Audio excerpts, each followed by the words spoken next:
traiter le mensonge. Alors ça, Orwell, pour moi, est vivant aujourd'hui. Hein? Et puis, donc ça, c'est bien important. Toujours dans l'aplanissement des esprits critiques.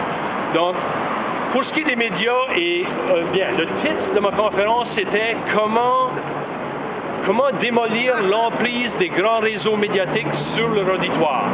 Alors, c'est sûr que les gens qui sont ici aujourd'hui s'attendent à ce que je leur explique comment on va faire ça.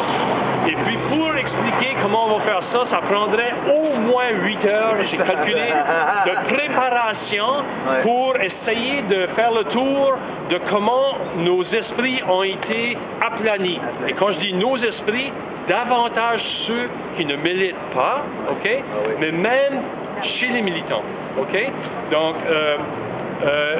OK, je saute un peu de coq à l'âne, mais je pense que c'est pas grave. En autant que je sens que je vous intéresse, je vais continuer. Mais à un moment donné, je vais arrêter, je vais dire, y a-t-il des questions? Puis j'aurais probablement pas dévoilé le troupeau de baleines bleues qui est installé dans le coin de la salle de stratégie du mouvement mondial pour un monde meilleur, OK? Qui est le mouvement d'occupation du monde, OK? Parce que moi, je le vois, c'est pas venu comme ça, c'est des années, puis des années, puis des décennies de travail avec des grands temps morts pour des raisons personnelles, mais c'est des décennies de réflexion, d'écrits, de sacrifices, faut que je le dise, je suis père de famille, c'est pas toujours facile, mais je le vois, moi, le troupeau de baleines bleues échoué dans la salle où les gens font leur stratégie pour essayer d'arriver à atteindre les objectifs fixés par tout ce bon monde qui sont en train d'essayer de réveiller leurs camarades, le 99% de la population. Et puis malheureusement, le 99% de la population, la grande majorité, à mon avis, de ce 99% de la population-là, comprennent pas vraiment pourquoi ce mouvement-là existe. Et c'est bien sûr parce qu'ils s'informent auprès des télévisions, les grands réseaux médiatiques.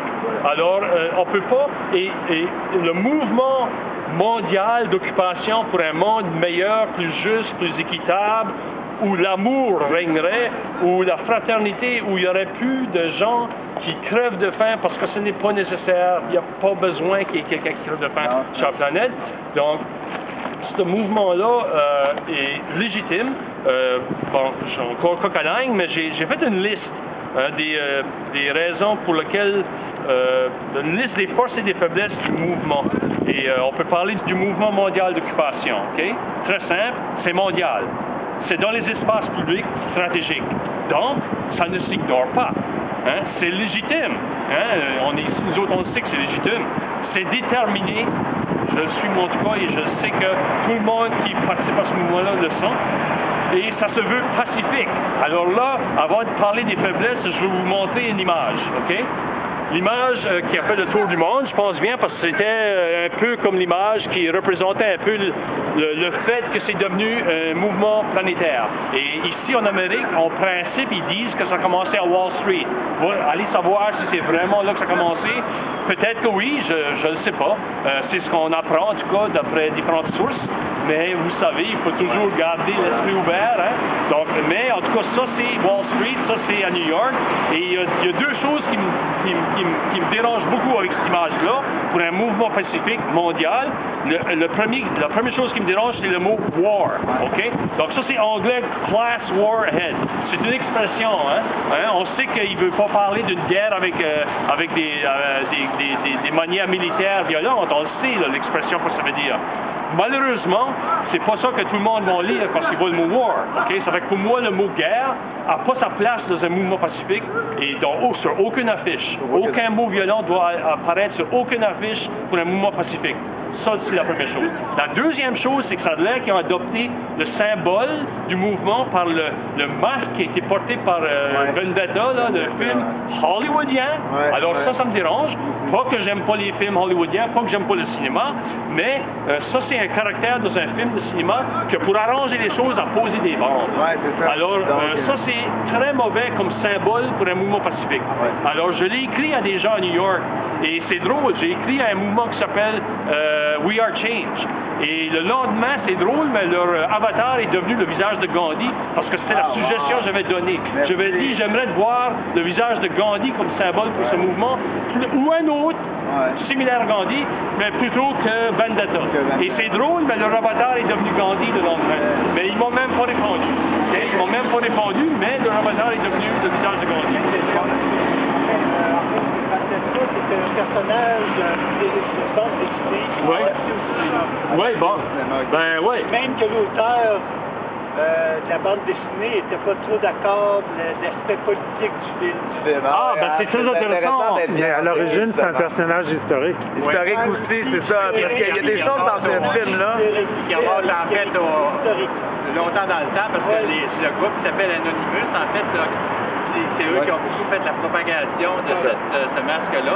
Il y a justement une des personnes qui est le représentant d'Anonymous Québec qui est venu en parler ici à une des conférences. Ben, merci beaucoup pour toutes ces précisions-là. Mais à l'origine, c'est un travailleur anglais au 19e siècle, en fait. C'est ça. Où, dans le fond, ils ont comme... lui était sorti pour protester par rapport à ça, et puis il avait mis ce masque-là, c'était supposé représenter un peu son visage à lui. Ça s'appelait Bastet, je pense. Merci beaucoup, c'est des connaisseurs dans le domaine... c'est fantastique tout ça. Oui. J'aimerais ajouter que cette image-là a été diffusée par Bloomberg News. Bloomberg appartient au maire de New York. Ah oui. C'est une grosse... C'est les concurrents du Wall Street Journal pour l'information financière. Ah oui. Ils l'ont bien choisi leur image. Hey, ben là, je sais où je m'en vais maintenant. Ouais, Avec tout ce que vous c'est venez de dire, bon. je sais où je m'en vais parce que je voulais parler de ça, de tout ça. Et oui, justement, on reste toujours dans le même principe. Hein? C'est la manipulation des esprits avec des informations choisies stratégiquement pour faire en sorte qu'on est comme des poules avec la tête coupée, là, hein? On tourne dans toutes les directions, on ne sait plus où se mettre. Parce que ça diffuse, hein? Diviser pour mieux régner, on sait plus si ça dit ça, j'ai pas même besoin de le dire. OK. Donc, encore une fois, des symboles à connotation de violence. On sait très bien que c'est peut-être pas l'industrie le plus payante de la planète au niveau argent, mais c'est peut-être l'industrie le plus payante au niveau de contrôle de territoire et de personnes. On parle ici du militaire, et on parle ici de la sécurité, on parle ici des policiers. Il y avait quoi? Il y avait quelques douzaines de policiers ici un matin? C'était en tout là, plus d'une cinquantaine de policiers, voire 100. 50 à 100 policiers pour 6 personnes ici qui occupaient le campement, là, OK? Donc, faites le calcul combien ça coûtait à la ville. Donc, ça, c'est beaucoup d'argent, hein? C'est pas de notre faute, c'est eux qui ont décidé. Bien sûr, c'est jamais de notre faute. C'est pas de notre faute. Non, mais dans le sens que... Non, ça fait partie de l'appareillage, ça fait partie des dépenses encourues, hein? Puis c'est nous, ça a de l'air, le campement et les occupants ici, occupants Québec, pour les bonnes raisons qui sont là, c'est nous qui avons supposément exigé toutes ces dépenses-là. Donc, OK, on parle de violence, on parle de vendetta et tout ça.